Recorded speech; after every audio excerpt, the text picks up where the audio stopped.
드립니다.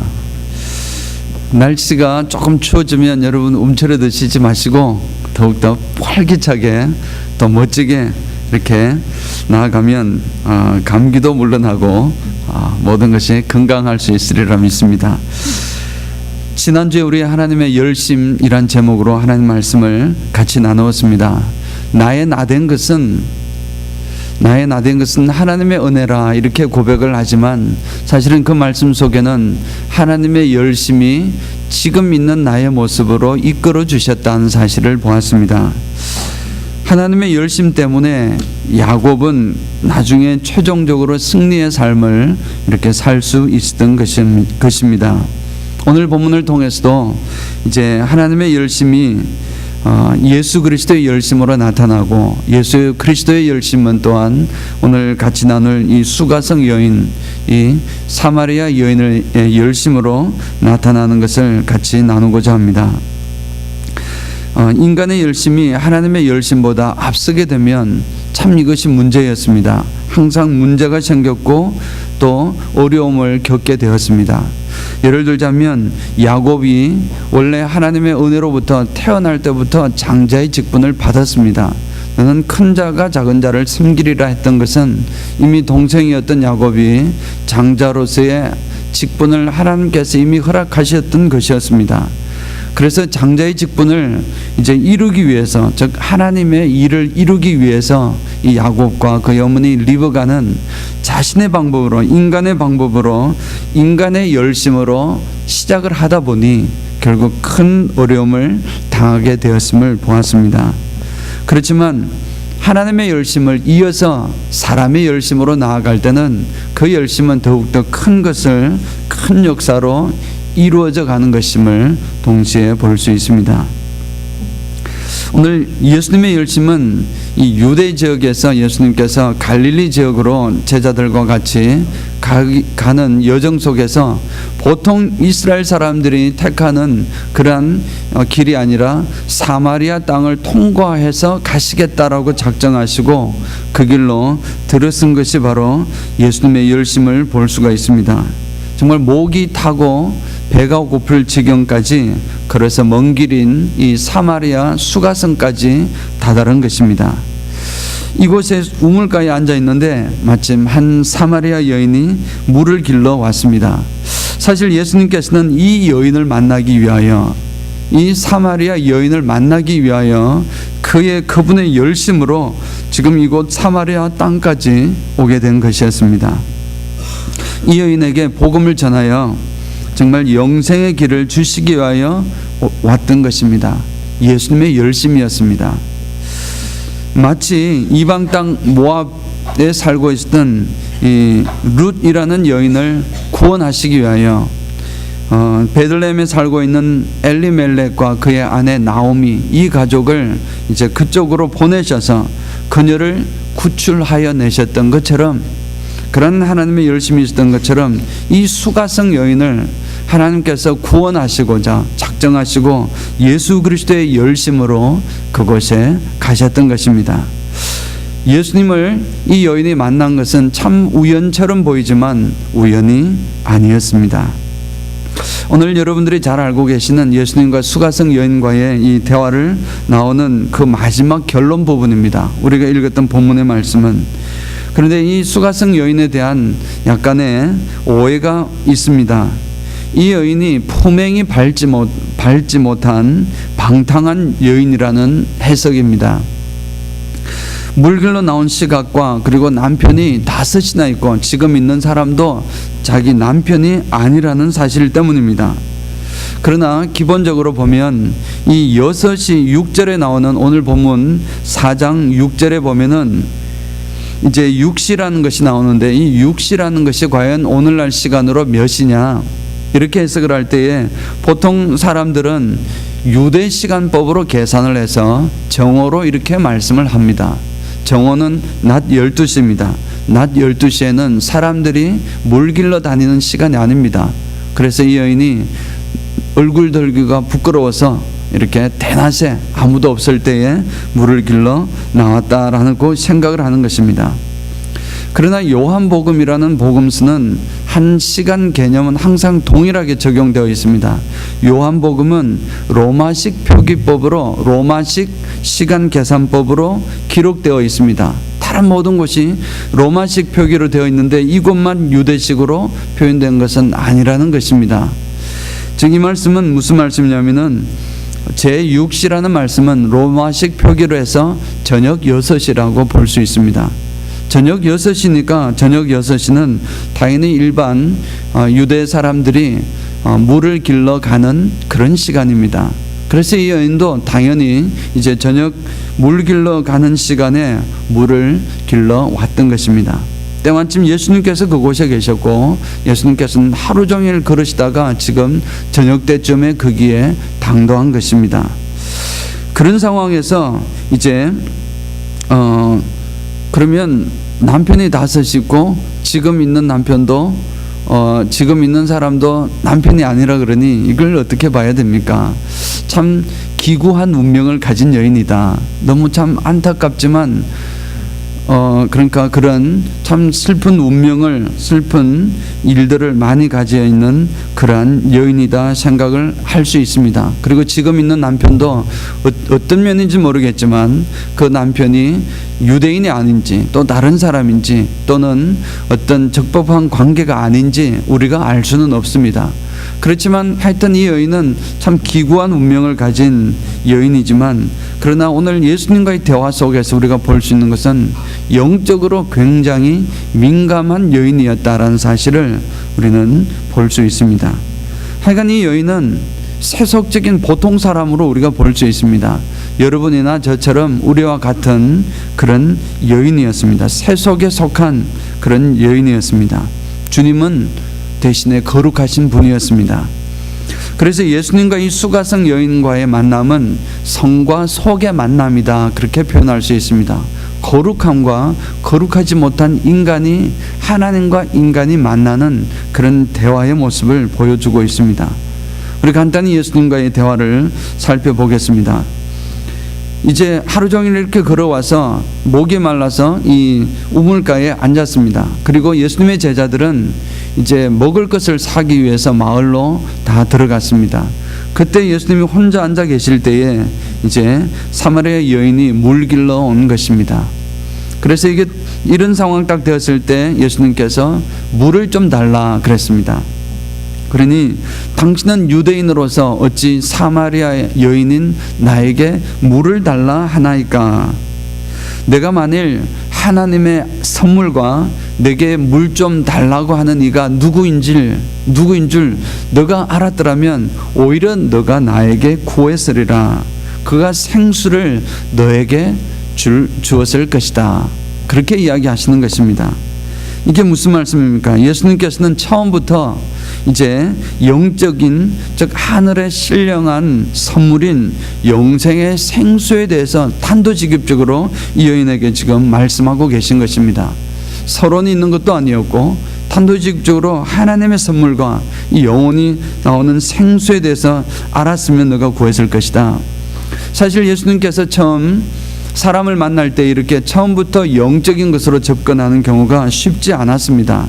어찌 보면 처음이라고 할 수 있습니다.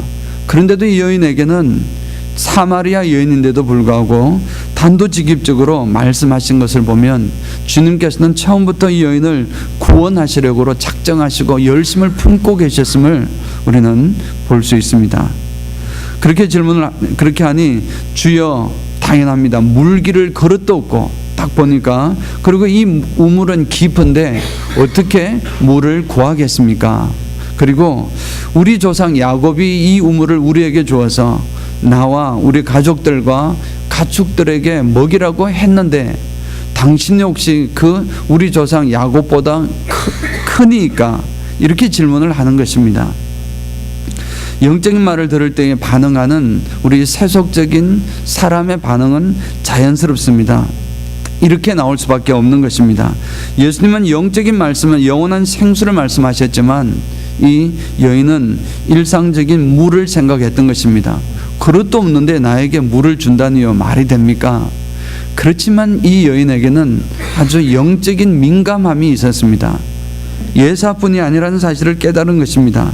그래서 그럼에도 불구하고 이분이 비범한 분이구나, 그렇게 깨닫고 자신의 조상 야곱과 비교를 한 것입니다. 야곱보다 큽니까? 이런 질문을 한 것은 이미 영적으로 마음이 조금씩 열리고 있음을 우리는 예상을 할 수 있습니다. 이 물을 마시는 자마다 다시 목마르니와 내가 주는 물은 영원히 목마르지 않는 생수가 되리라. 예수님께서 이런 말씀을, 또 영적인 말씀은 이해도 되지 않는 말씀을 툭 던지시는 것입니다.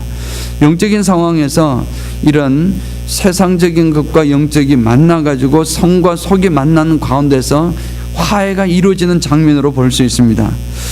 주여 그런 물을 내게 주소서, 이렇게 했습니다. 그래서 그 물을 내게 달라는 것입니다. 그것은 곧 실제적인 물일 수도 있고 영적인 것에 대한 마음이 조금 오픈되기 시작한 것을 볼 수 있습니다. 그러나 아직 완전히 깨닫지 못했습니다. 이제 물을 달라고 했습니다. 예수님께서 아주 정말 깜짝 놀랄 말씀을 합니다. 가서 내 남편을 불러오너라. 내 남편을 불러오느라는 것입니다. 물 받는데 무슨 남편이 필요합니까?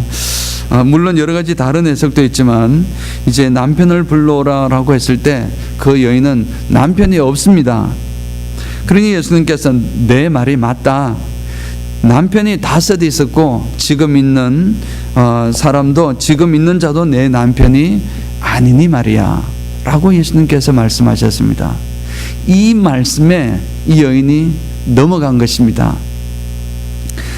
정말 여기서 이 방탕한 여인을 사람들은 많이 보려고 합니다. 왜냐하면 남편이 5 있었고 이런 상황이 흔치 않은 상황이었겠지만 참 기구한 여인으로 우리가 이해를 하고 기구한 운명을 가졌지만 그래도 영적으로 깨어있으리라고 노력을 했던 그런 흔적을 보이는 그런 여인이라고 볼 수 있습니다.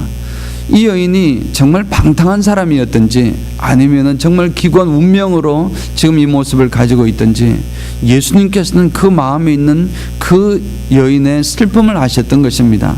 슬픔과 아픔을 끄집어내려는 것입니다. 그래서 예수님께서 그런 정말 아픔을 끄집어내셔서 그것을 예수님 앞에 드러내게 하셔서 치유하시고 그녀를 완전하게 하시려는 의도였음을 볼 수 있습니다. 그랬더니 이 여인이 드디어 깨우친 것입니다. 아마도 영적인 의도를 깨달은 것은 이곳이었습니다.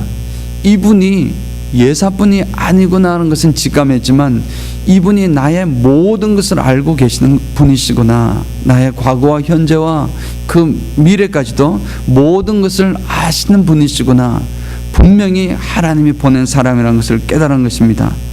그래서 이제 여인이 이렇게 이야기를 합니다. 주여 내가 보니 당신은 선지자로서이다. 선지자라는 사실을 깨달았습니다. 그런데 여인은 또 이제 선지자로 끝나는 것이 아니고 남편에 대한 문제도 접어두고 바로 선지자라는 것을 깨달음을 하고 질문을 다른 영적인 방향으로 돌립니다. 그러면 우리는 어디에서 예배를 해야 합니까? 우리는 이 산에서 예배를 하는데 이제 이스라엘 사람들은, 유대 사람들은 예루살렘에서 예배를 해야 한다는데 어디서 해야 합니까? 질문을 하는 것입니다. 예배하는 것의 중요성을 당연히 이 여인이 영적인 문제로, 영적인 질문으로 옮겨왔습니다. 그런데 물론 아직까지 그녀의 관심은 예배의 본질보다는 예배의 장소와 외적인 것에 질문이 나왔던 것입니다. 예수님께서는 이 산에서도 말고 예루살렘에서도 말하라. 이제 아버지께 예배할 때가 곧 올 것이라는 것입니다. 그리고 아버지께서는 신령과 진정으로 예배하는 자를 찾으실 것이다. 지금이 그때다. 신령과 진정한 예배, 예배의 본질에 대해서 하나님께서, 예수님께서 말씀을 하신 것입니다. 참 예배자의 본질에 대해서 설명을 하시는 이 부분은 정말 영적인 깊이에서도, 신앙적인 깊이에서도 상당히 깊숙하게 들어간 이제 주제로 점점 더 들어가는 것을 볼 수 있습니다. 이 여인은 아주 너무나 현명하고 또 새로운 주제를 또 던집니다. 메시아가 오시면 이 모든 것을 알게 해 주실 것입니다. 메시아가 오시기만 하면 내가 흐릿하게 하는 그 모든 것이 클리어하게 알게 될 것입니다 라고 이야기를 하는 것입니다. 이 여인은 이제 종말론적인 문제와 그리고 내세의 문제로 이제 더 심화해서 이렇게 나아가는 것을 볼 수 있습니다. 그때에 예수님께서 깜짝 놀랄 선포를 하십니다. 너가 말하고 있는 그가 나다라는 것입니다. 아멘입니다. 너가 말한 그가 내가 곧 메시아라는 사실을 이 여인에게 선포하고 계십니다. 자신이 메시아라는 사실을 선포한 것입니다. 그렇게 정말 훌륭하고 이제 많은 영향력을 가졌던 니고데모와의 대화 속에서도 영생에 대한 문제 기본적인 것을 가장 기본적인 것은 이야기를 했지만 이렇게 심도 있는 대화를 나누지 않았습니다. 그럼에도 불구하고 그런데 이 여인에게 이러한 모든 것을 밝히시는 이 예수님의 모습을 바라볼 때에 정말 예수님께서 이 여인을 꼭 구원해내겠다는 그런 열심을 다시 한번 또 볼 수가 있습니다. 이 즈음에 아마 제자들이 먹을 것을 사러 갔다가 왔던 것 같습니다. 그리고 이 장면에 너무 진지하니까 방해하지 못했습니다. 근데 이 내가 바로 말하는 그가 나다, 내가 메시아라는 이 선포를 듣고 이 여인은 어떤 반응을 이뤘냐면은 물동이를 버려두고 뛰어갔습니다. 마을로 뛰어갔습니다. 그리고 동네에 들어가서 사람들에게 내가 행한 모든 일을 다 아시는 이를 내가 만났다는 것입니다. 그리고 그 사람을 보라는 것입니다. 그분이 메시아가 아니냐, 메시아라는 사실을 고백한 것입니다. 증거한 것입니다. 물동이를 버려두고라는 표현에서 여러분 무엇이 생각이 나십니까? 저는 바로 베드로가 생각이 났습니다. 베드로가 저 강가에서 옆에 요한이 주시다라는 주님이시다라는 말씀을 듣자마자 즉흥적으로 그냥 몸이 반응을 해서 그냥 겉옷을 빨리 주워 입고 물속으로 뛰어들었습니다. 예수님의 일, 예수님에 관한 것, 하나님에 관한 일에 대해서는 성격이 원래 급하기도 했지만 더 급한 것입니다. 이분은 정말 급했습니다. 이 여인도 마찬가지였습니다. 성과 속의 만남에서 속이 드디어 하나님임을 깨달은 것입니다. 그 만남을 통해서 이 여인은 이제 급해진 것입니다. 성격이 급해진 것입니다. 하나님에 대해서는 급한 것입니다. 그래서 물동이 물 있는 것이 중요한 것이 아니고 그걸 내버려 두고 버려두고 동네에 들어가서 자신의 할 일을 찾았던 것입니다. 선포하는 것입니다. 내가 이분을 만났다는 것입니다. 메시아가 틀림없다라고 이렇게 외쳤습니다. 주님에 관해서는 성급했을 급할 뿐만 아니라 굉장히 열정적이었습니다. 바로 예수님이 이 여인을 구원하시고자 하는 그 열심이 고스란히 이 여인의 열심으로 넘어간 것을 볼 수 있습니다. 사람들은 아마 그 말씀을 듣고 어떻게 반응을 했을까요? 사람들은 아마 이 여인의 이야기를 듣고 어떤 이 여인의 위치가 정말 그렇게 정말 방탕한 여인으로 있었다면 어느 누가 그 이야기를 들어주었겠습니까?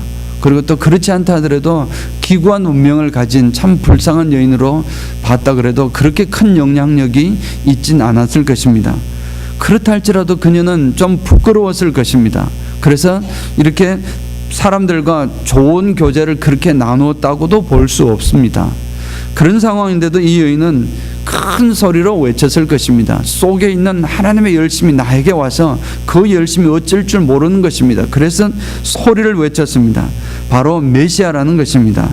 그렇게 외쳐대니 사람들은 점점 사람들의 마음이 움직이게 되었고 성경은 예수님을 믿게 되었다 그렇게 표현하고 있습니다. 39절을 보면 여인의 말에 내가 행한 모든 것을 그가 내게 말하였다 증언함으로 그 동네 중 많은 사마리아인이 예수를 믿는지라. 예수님을 믿었습니다. 물론 예수님을 믿는다고 해서 온전한 모습으로 하나님을 완전히 영접했다고 우리는 말씀할 수는 없습니다. 그렇지만 분명히 예수님을 알게 된 것은 사실이었습니다. 이 여인을 통해서 예수님을 만나게 되는 것입니다. 이제 그들이 이제 예수께로 몰려왔습니다.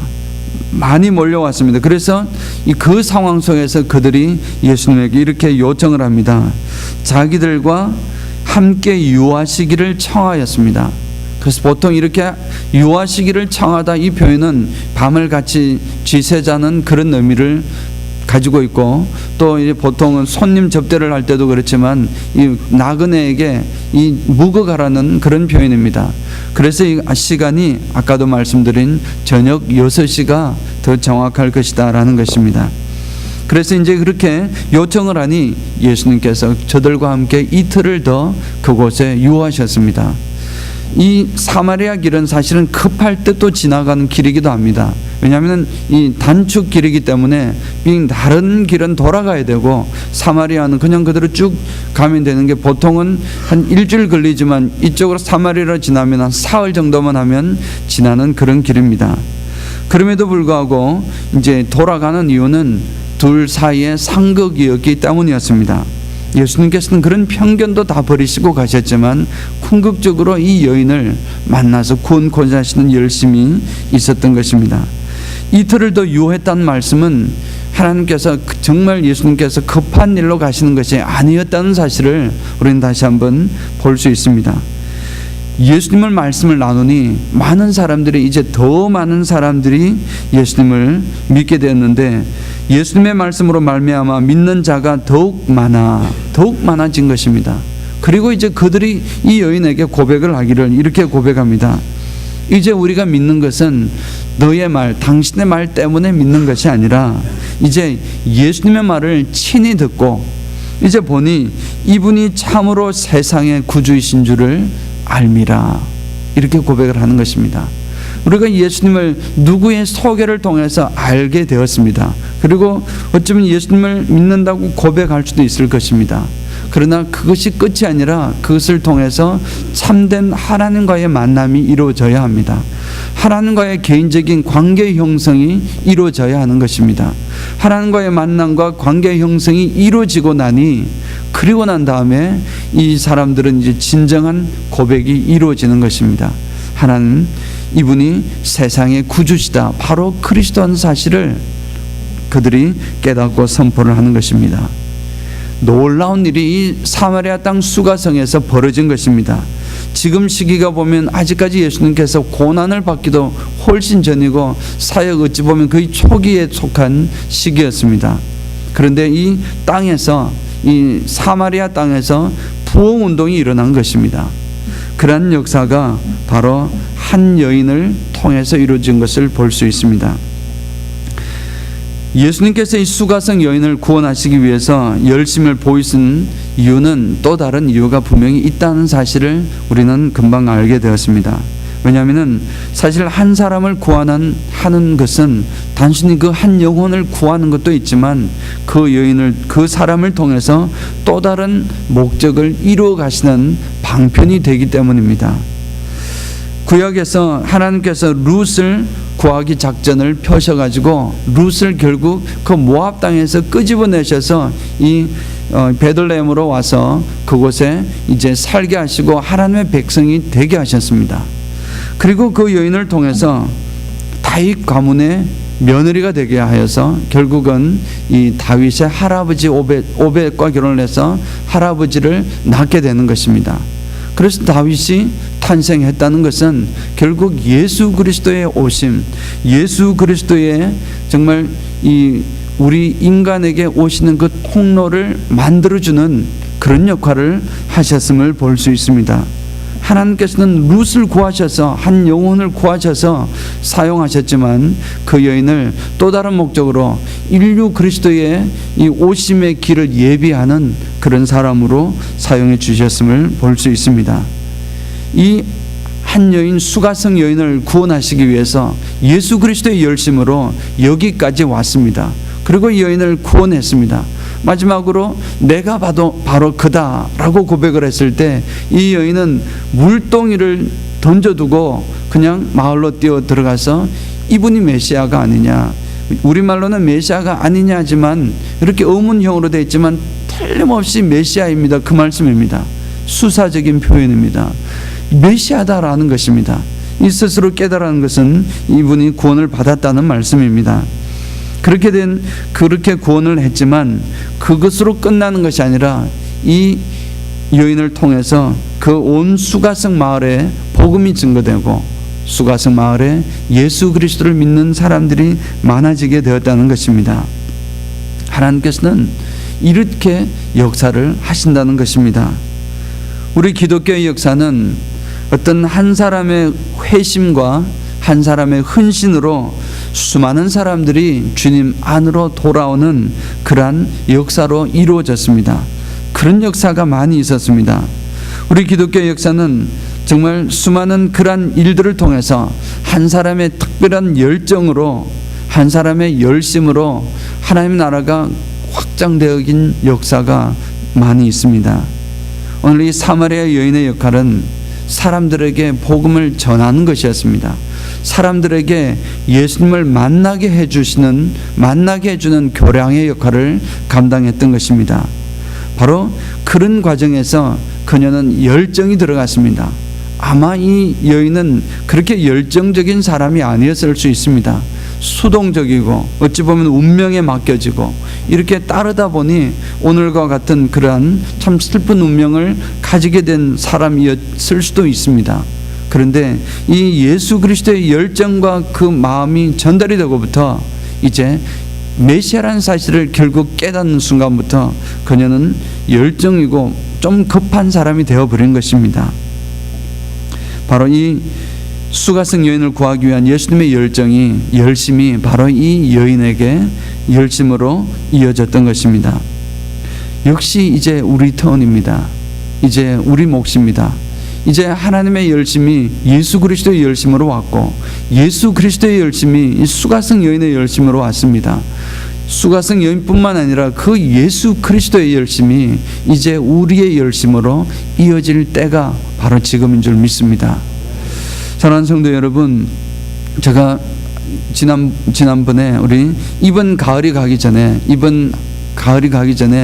꼭 세 분에게 복음을 전했으면 좋겠습니다 라고 말씀을 했습니다.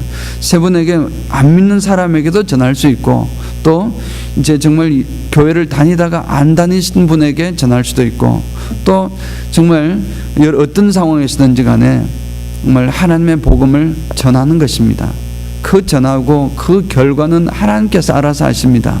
하나님께서 그 영혼을 사랑하시면은 그는 분명히 하나님 품으로 돌아올 것입니다. 그러나 우리는 우리의 몫을 해야 할 것입니다.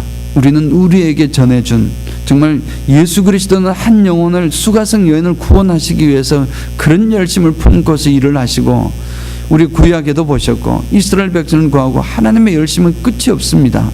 그런데 그 열심이 우리에게 증거가 되고 전달이 된다면은 우리의 열심은 적어도 정말 한 세 사람에게 이렇게 그 소식을 전하고 이 여인이 문 설명을 제대로 했겠습니까? 그냥 메시아라고 외쳤을지도 모릅니다. 그러나 다행히 예수님이 그곳에 계셨고 그래서 그 이후의 역사가 놀라운 역사가 사마리아 수가성 전체 부흥의 역사가 일어났던 사실을 우리는 볼 수 있습니다. 우리는 하나님의 일에 대해서는 하나님의 사역에 대해서는 신령한 일에 대해서는 정말 영적인 일에 대해서는 좀 성급할 필요가 있습니다. 베드로처럼 또 이 여인처럼 예수님을 정말 순간적으로 만났던 이 성경에 나타나는 모든 인물들처럼 하나님을 경험하니까 뜨거워서 어쩔 줄 몰라 하는 것입니다. 그래서 바로 뛰어드는 것입니다. 그것이 바로 하나님 나라 일을 이루어가고 있고 또한 연회와 평강교회의 역사도 이루어 주실 줄을 믿습니다. 사랑하는 성도 여러분, 인류를 구원하시기 위한 하나님의 열심이 있었습니다. 그리고 우리 주 예수 그리스도께서 십자가에 달리시는 그 열정이 있었습니다. 그 열심을 통해서 우리는 구원을 받았습니다. 이제 그러한 열심이 우리의 열심으로 이어지기를 축원합니다.